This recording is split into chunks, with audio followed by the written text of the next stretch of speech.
Čia yra vienas žodis, kur aš niekaip negaliu atrasti tikram gyvenime, kur randasi. Gal tu man padėsi. Čia yra eilutė 8 ir žodelis ten yra vienas, vadinasi gėda. Ar jūs esat matę gėdą? Taip, mūsų mačias. Kas iš jūsų per paskutinę savaitę yra patyręs gėdą? Esate? Taip. Tu esi patyrus gėdą? Esu. Aš žinau, aš galvoju, kada aš patyriau gėdą. Aš tik atsimenu darželį, kai sakydavau, gėda tavo čia. Kaip tau negėda? Bet kad patirti gėdą, sako, paraudonavo iš gėdos. Kada aš paraudonavau iš gėdos? Kada paskutinis jį buvo? O aš mačiau žmogų paraudonavusi iš gėdos. Kažkoks retenybė. Kaip mažai beliko. Na, kur yra ta gėda? Niekur neprapuola. Aš žinau, kur buvo mano gėda. Niekam gėdas. Yra. Man pasidarė gėda vieną momentą. Labai mažai, iš tikrųjų. Man pasidarė... Paraudonuoti iš gėdos arba nutilti iš gėdos? Aš nutilau iš gėdos. Taip reta. Aš nežinau, jūs matot, iš tikrųjų, tai aš nematau. Matau labai daug. Visa klientūra tokia. Aš mokykloje pagaunu nusikaltėlę, ne? Kažką jisai laužo. Sakau, ką darai? Ir jisai žiūri mane, ir jo akyse tu matai tokį bla bla bla bla bla bla, jau galim eiti. Jis nieko negėda, ką tu jums sakai. Pau, tau negėda? Kas? Kas tas yra? Ką? Kas ta gėda? Gaidelis gėda. Kaip neakcentuoja visai. Kas ta gėda? Ir tai kažkoks deficitas, antikūnis kažkoks. Tik negalima gėdinti. Negalima. Reikia viską toleruoti. Gerai, Gėdinė kaip manipuliacija. jeigu mes žiūrėtumėm į šitą žemėlapį mūsų vidaus, kur jinai gyvena, kaip jūs galvojate? Sąžinė. Sąžinė. Sieloje. Sieloje, sąžinė. Sąžinė yra mandarusi. Ta sąžinė yra taip ištreniruota mandrai. Ir taip moka taip apeiti viską, ir nieks nesusigėdės. Čia Olga pasakojo vieną istoriją nesenai. Jinai ėjo, ten tarp savų žmonių. Vienas žiūri 15 eurų mėtosi. Ir šalia du stovi žmonės. Sako, nežino, kieno 15 eurų. Paėmė pasilenkė, pasiėmė 15 eurų, ten kažkas tai ne. Ir jinai paėjo toliau tenai. Galvoju, kas čia pameta tos eurus dažniausiai? Žinau vieną. Na, paklausė, sako, tu nepameti pinigų? Tik sudarė, šimtai, sako, buvo 15 eurų, nebėr 15 eurų. Ir tada Olga grįžta prie tos, kuri paėmė. Sako, čia tavo 15 eurų? Aš žinau, kieno. Tu paėmė ištraukė iš kienės. Daug. Palauk, kodėl tu paėmė?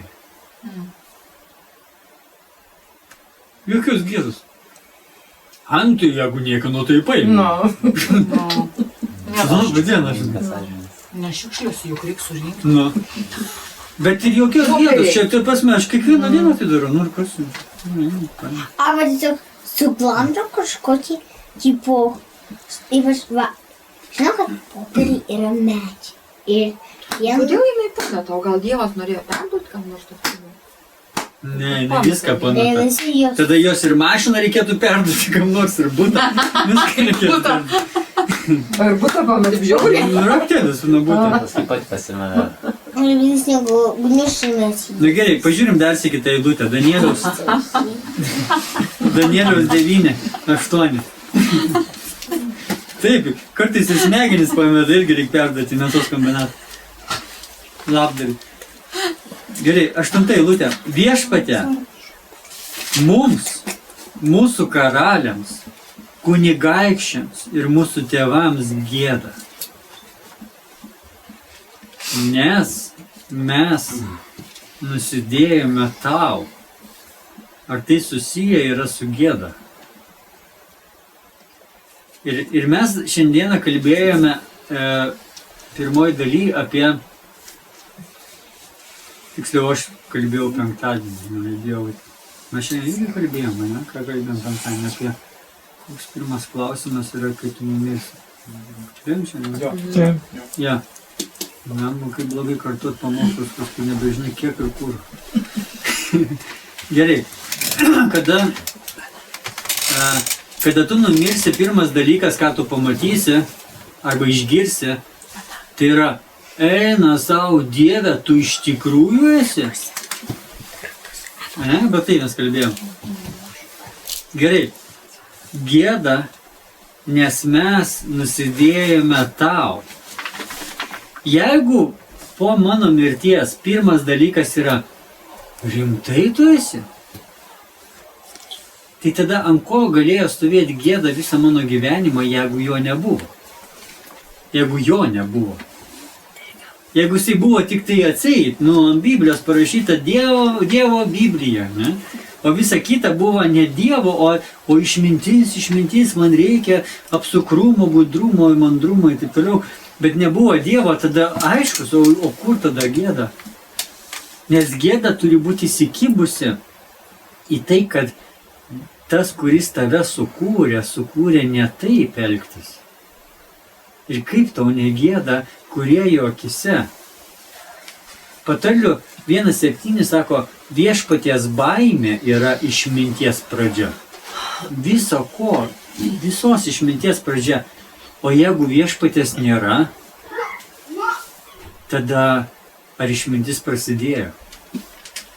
O gėda, žinot, kad gėda susijusi su tom, ar tu trokšti išminties ar ne?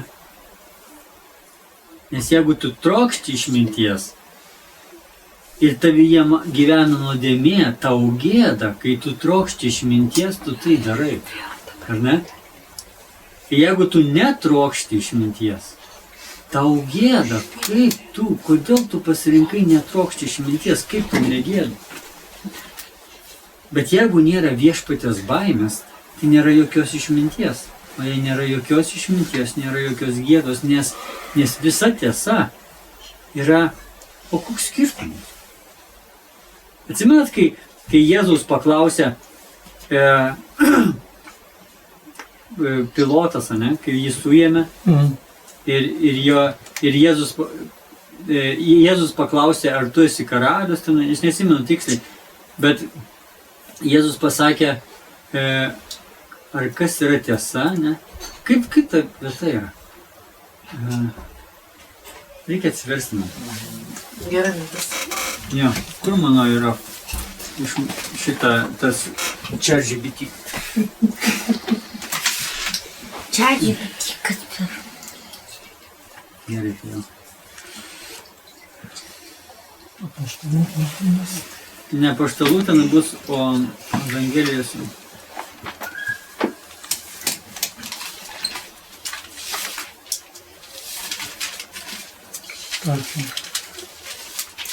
Jo, Jono 18:3-8.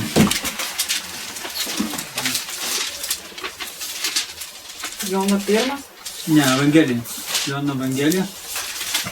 18:3. Diskusija.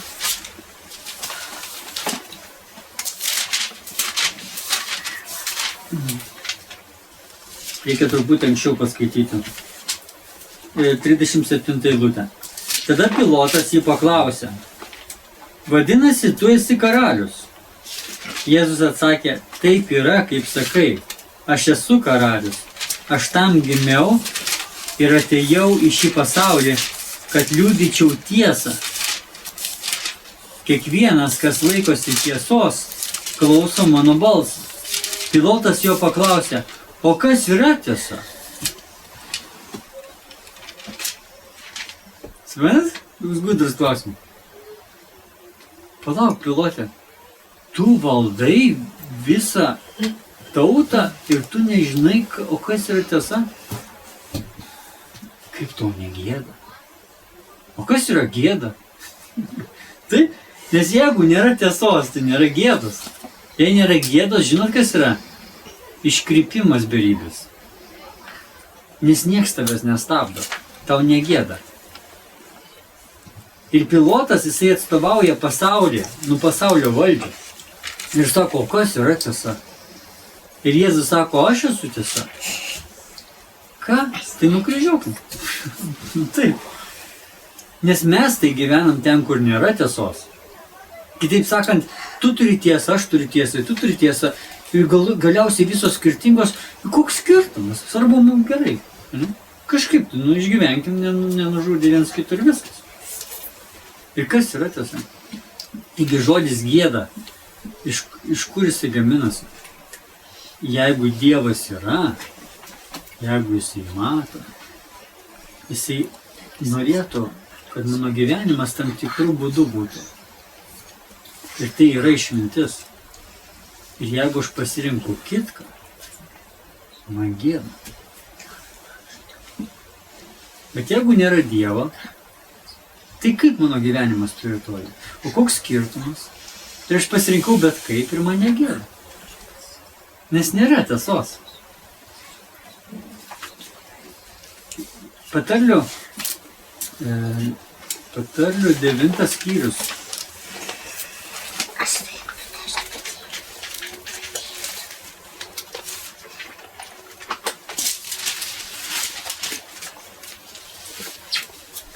Grida kaip Biblija.